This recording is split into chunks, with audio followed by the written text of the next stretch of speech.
Welcome to the Spanish Grand Prix Notebook. Not the most thrilling race in the world, was it? But plenty of action going down throughout the field, and a bit of there's a bit of handbags going on in the Sauber briefing room, because Marcus Ericsson and Felipe Nasr, first of all, Nasr with 12th and Ericsson 14th.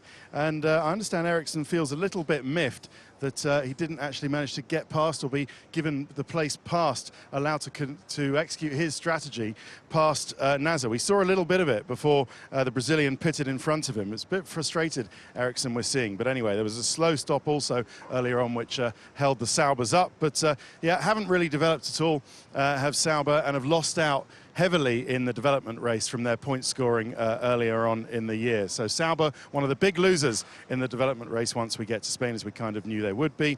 A lot of blue flags for the Mana Marushas. 17th for Will Stevens, again finishes ahead of Roberto Meri, his Spanish teammate. So they'll be helping themselves to some biscuits and tea and a nice bag of beef crisps there.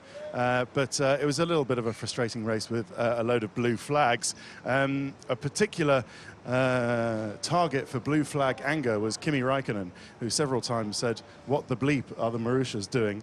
And then again, what the bleep did were the Toro Rossos doing, which made for quite amusing listening, but you could tell his frustration. Let's move on to Lotus. I've just checked with Federico Gestaldi. They're just taking the mechanic to hospital for a precautionary check. He's fine, he feels fine. They don't feel that there's anything wrong, any bumps and bruises or breaks, anything like that. I mean, there will be bumps and bruises, surely, but not a good day for them. Oh, in fact, he's back. Oh, that's good. And he's not on a stretcher anymore. He's in a small wheelchair. So there you go, Lee. Can you see that? The other side of there, he's got a little bandage on his leg.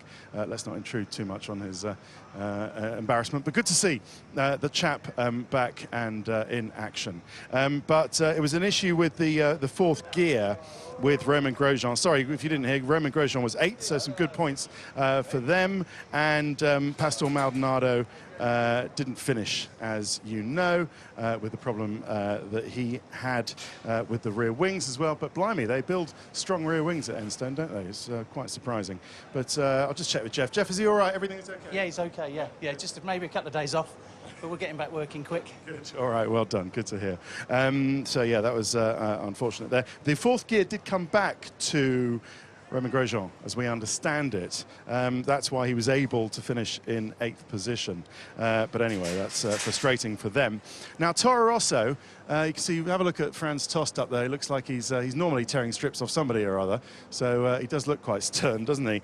But Carlos Sainz Jr.'s 9th place is currently under threat, because it has been referred to the stewards because of the clash with Fiat, which won't have pleased anybody at Red Bull Racing. The sister team, or actually the team that's doing better at the moment, collided with Fiat. But yeah, so there, he's gone to the stewards. So we don't know whether Sainz is actually going to keep his 9th place or not. Verstappen only 1 second off a point. Verstappen was 11th, Carlos Sainz 9th, as I said. Slow first stop for Verstappen, struggled with the pace. Really was very slow on the straight and susceptible to a lot of people passing them. So I think Toro Rosso wanted a bit more after their fantastic starting positions and gained very, very little from that race. Well, they gained 2 points, and those 2 points are under threat. So we will see what happens. Force India, 15th for Nico Hülkenberg on a 3-stop. 13th for Sergio Perez on a 2-stop. So Perez trying his usual trick of trying to max out the tyres, and pretty much worked for him, actually. But Hülkenberg, there is a reason why he was 2 places so far behind Perez. And that was because he was stuck behind Maldonado with all of Maldonado's problems for about 15 laps. And he was losing a second per lap, was Hülkenberg. So Force India felt. And they felt very frustrated about that, and as to why he couldn't actually get past the somewhat lame Lotus. Let's just turn my notebook round while we tell you about McLaren, and probably one of the most disappointing days in McLaren racing's history, I would have said. You heard what Jenson Button said, I think, that they might not score points all season. Fernando Alonso with his problems with the brake-by-wire and the rear brakes, which meant the front brakes had to do all the work, and then they failed as well. But ice cool, how ice cool is their front jackman. It's a chap called Lee Hart who's the front jackman here at McLaren, and he's been very, very experienced. He's been doing the front jack certainly for as long as I've known. 13 years, I think, he's been doing the front jack. So he could tell, he told me during the race, he could tell very, very early that Alonso was never going to stop. So he just decided calmly just to walk away and let the jack take all the hit, which I thought was he's certainly a cool customer, is lethal. So yeah, not really a great. Jenson Button trailed home 16th. But you know all about that. They've got a test here. In fact, everybody has a test here apart from Marussia in the next couple of days. So maybe McLaren can make some headway there. Now, I've been having a look at this, and if Kimi Räikkönen had mirrored, if Sebastian Vettel had mirrored Lewis Hamilton's strategy, he would have stayed ahead of him. But Sebastian Vettel has been talking in the press conference about that missed opportunity, and he said we were stuck in traffic when Lewis came out and set a very quick out lap, so it did hurt us. We might have stayed ahead, but then Mercedes would have got us eventually. But Vettel was saying that we have done a step forward, even if it doesn't show, but it will in Monaco and Canada. All these upgrades that they brought, Vettel says it will show in Monaco and Canada, and he's not happy with the gap to Mercedes, the huge gap to Mercedes, but he is happy with the position, happy to get on the podium again. The three-stop, Vettel said, wasn't our plan today.